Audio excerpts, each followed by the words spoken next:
Time. Gentleman from New York, Mr. Engel reserves. Gentleman from Texas is recognized, Mr. McCall. I reserve, Mr. Speaker. Gentleman from Texas reserves the balance of time. Gentleman from New York, Mr. Engel is recognized. And then just don't yield your end. I yield myself as much time as I may consume. Gentleman's recognized. Thank you, Mr. Speaker.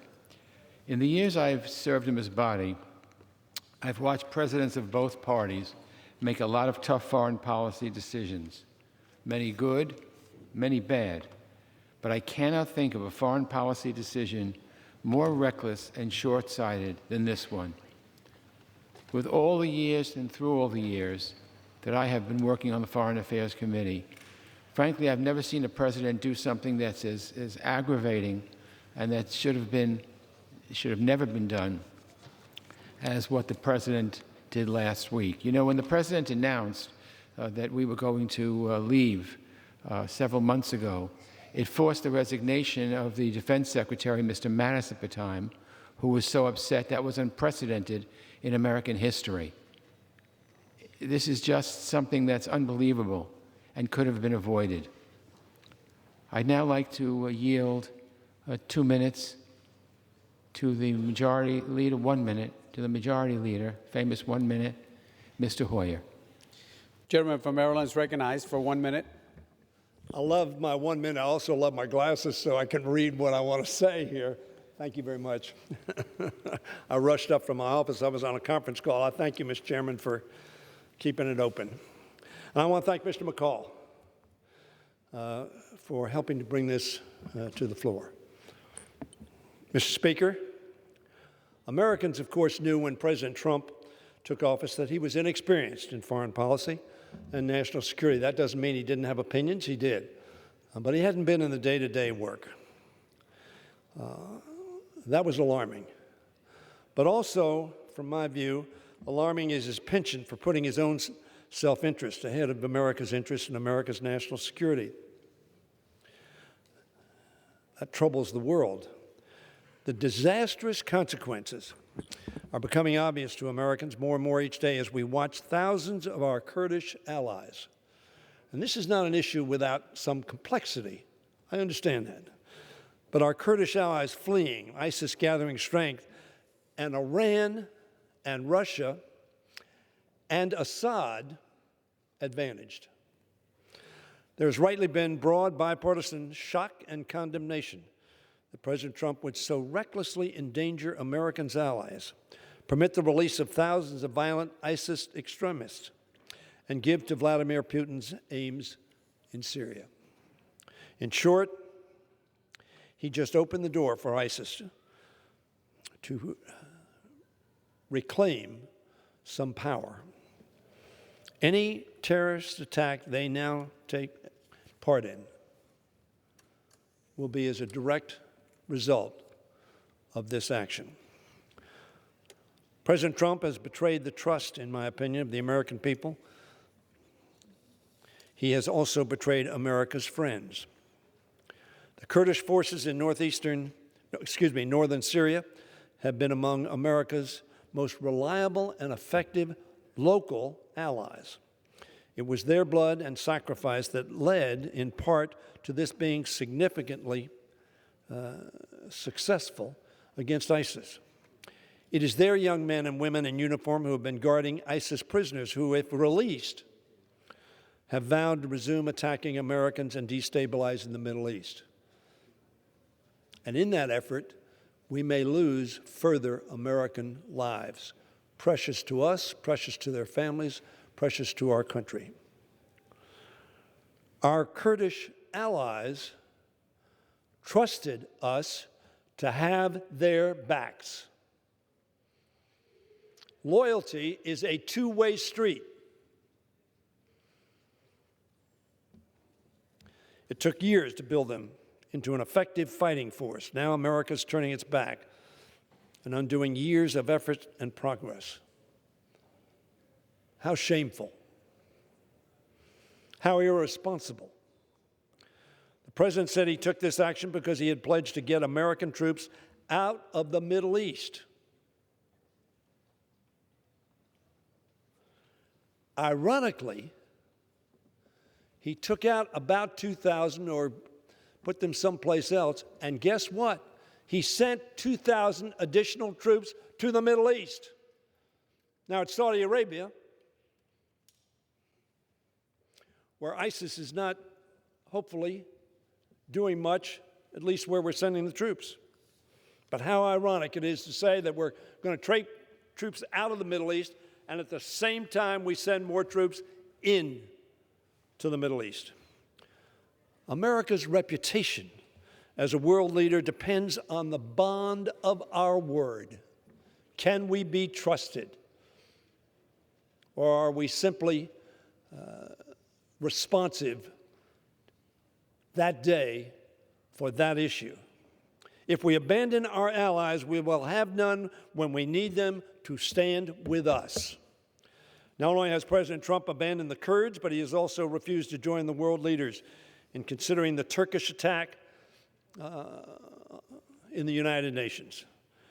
Instead, he chose to stand with Vladimir Putin and is doing his bidding once again by handing large swaths of Syria over to his control. He's moving in as we speak. Indeed, as the Washington Post pointed out this week, Russia is now the one country, front page. Russia, they said, is the one country that every country in the Middle East talks to and trusts to be a mediator. Is that an America that is great? America has abandoned that role and the power it brings. President Trump has also chosen to stand with Bashar al-Assad, as I said, a tyrant who has gassed his own people with chemical weapons and murdered hundreds of thousands of innocent civilians and caused the extraordinary refugee challenge that the Europeans have. And he has chosen to play into the hands of the Iranian Ayatollahs. The President says Iran is not our friend. He is right. We played into his hand with this action. In summary, Mr. Speaker, the President's actions empower ISIS, betray our Kurdish allies, embolden Russia, reward the Assad regime, benefit Iran, and endanger Israel. These developments were sadly predictable.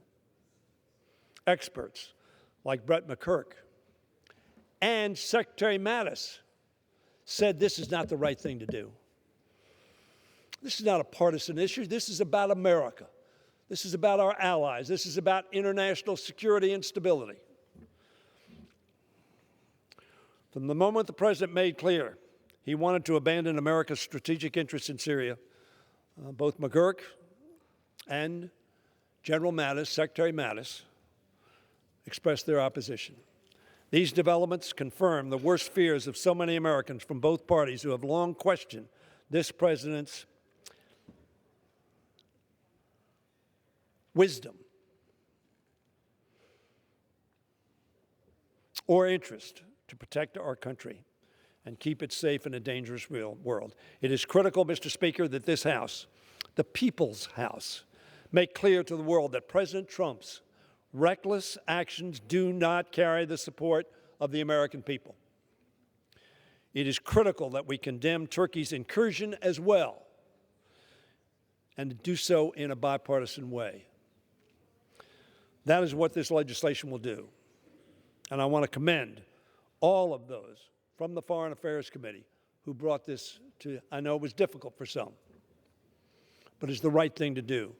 The House will do everything in its power to reassure our allies and remind our adversaries that America does not cut and run, that we stand by our word and hold true to our values and stand with our friends. I hope they'll hear us and understand that this action by this President must not mar the goodwill or erode the steadfast principles upon which our country has engaged with the world throughout our history, and surely again in the future. I urge my colleagues to vote yes, and I yield back the balance of my time. Gentleman's time has expired. Members are reminded to refrain from engaging in personalities toward the President. The gentleman from New York reserves the balance of his time. Gentleman from Texas is recognized. Speaker, I have no more speakers. If the gentleman has no further speakers, I'm prepared to close. Mr. Speaker, I yield myself. Gentleman as from much time as I Texas may is consume. recognized. Thank you, Mr. Speaker. This is one of those rare moments in Congress where we see both sides coming together, exercising our Article I constitutional responsibilities on foreign policy. And I can't think of a better committee than this, the Foreign Affairs Committee, to stand unified as a Congress. And this is not just the House, Mr. Speaker. This is a joint resolution with the Senate. This is going to pass the House and the Senate, sending a strong message about our foreign policy. I believe that we learn from history. And the National Archives has a saying, inscription, that says, what is past is prologue. You see, history repeats itself, and we need to learn the lessons from history. I remember after we withdrew out of Europe after World War I, it allowed the forces of Nazi Germany and Adolf Hitler to rear his ugly head. And it took the Marshall Plan to finally put an end to it. And then as recently as 2011, the previous administration, President Obama, pulled out 10,000 troops out of Iraq. And my side of the aisle strongly objected to that foreign policy decision, arguing that it would create a wave of terrorism. And we were right. And ISIS reared its ugly head, and the caliphate was formed. And Mr. Speaker, I should say, you and I served on the Homeland Security Committee, and in years 2015, 2016, the terror threat was frightening. My threat briefings were frightening in the skiff. External operations being plotted out of Iraq and Syria to kill Americans in the United States, almost one per month. We stopped 95% of those threats, and the 5% is what the American people know about. But I'll tell you this from that experience, have not we learned anything? That we need a residual force, if anything, to protect the homeland from terror threats. Now we have over 10,000 ISIS in country and over 70,000 family members that are there as part of the insurgency. We had over 30,000 at the time of the peak of the ISIS caliphate. And we can't go back to that. I'm concerned, Mr. Speaker, that this move will embolden the Russians. The Russians have already gone to our military's campsites and mocked us. They are mocking the United States of America.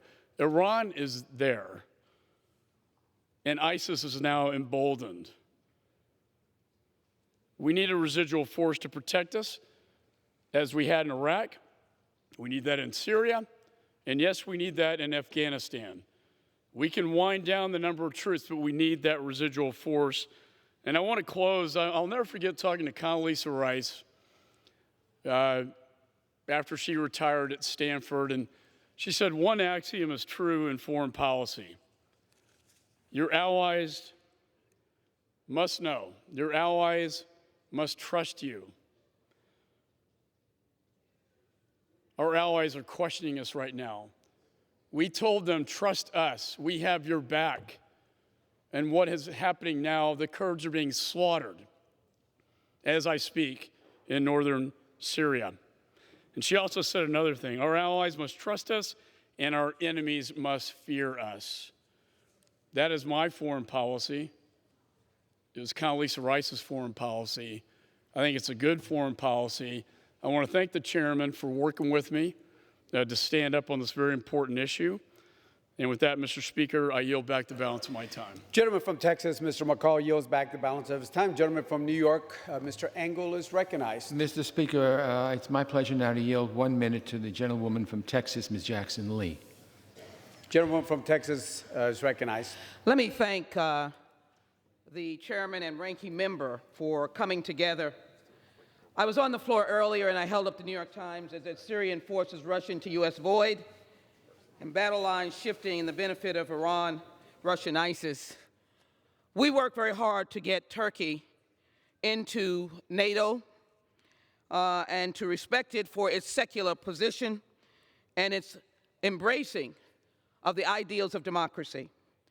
But to now be the cause of thousands fleeing out of violence and bombing, now being the cause of ISIS supporters and families escaping, now being the cause of ISIS fighters escaping, and not listening to any form of reconciliation to put Russia as the mainstay is absolutely unacceptable. And I believe that these sanctions and this rebuke and this resolution that has indicated it was wrong to greenlight the Turkish military incursion in Syria Kurdish territory, expressing the strong support for Syrian Kurdish forces who were our allies, and calling on Turkey to immediately cease military action in northeast Syria is a question of our national security. And I add that there should be a no-fly zone. I know how challenging that would be for Turkey not to be flying over northern Syria. It is important that we do what we need to do to save the precious lives of those children who have already died and those who are fleeing the violence. Let us pass this resolution, H.J. Res. 77, but let us find a way to bring some peace and stand down in that region, and also to thank the United States military, who should not have been moved. I ask my colleagues to support H.J. Res. 77. Thank you. Gentleman from New York is recognized. Mr. Speaker, in closing, I yield as much time as I may consume. As I mentioned before, in the years I've served in this body, I've watched presidents of both parties make a lot of tough foreign policy decisions, many good, many bad, but I cannot think of a foreign policy decision more reckless and short-sighted than this one that was made by President Trump. The President of the United States, as a result, has empowered ISIS, betrayed our loyal partners, the Kurds, and jeopardized our national security. Congress must condemn this loudly and clearly. Today's resolution sends a resounding message to the White House and the world. We reject President Trump's disgraceful failure in foreign policy. I urge all members to stand by our partners, stand by our promises, stand by our values, and support this resolution. And I want to commend my partner on the Foreign Affairs Committee, Mr. McCall, who takes a lot of courage to do what he did today, and I thank him for it. And that's why, as he and I both mentioned, we're proud that the Foreign Affairs Committee is perhaps the most bipartisan committee in Congress. When we go abroad, partisanship should stop at the water's edge. We all, Democrat and Republican, feel outraged at what the President did. We all feel that our allies need to be supported, and that transcends any kind of partisan politics. So I urge all of our colleagues to support this bipartisan measure, and I yield back the balance of my time. Gentleman yields back the balance of time. The question is, will the House suspend the rules and pass House Joint Resolution 77? Those in favor say aye. Aye. Those opposed say no. In the opinion of the chair, two-thirds being the affirmative, the rules are suspended. The joint... On that, I request the yeas and nays. The yeas and nays are requested. All those in favor of taking the vote by yeas and nays will rise and remain standing until counted.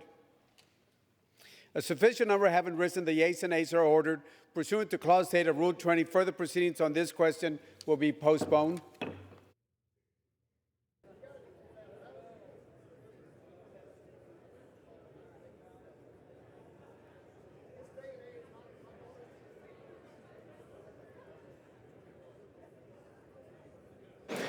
On this vote, the yeas are 354, the nays are 60, 4 recorded as present.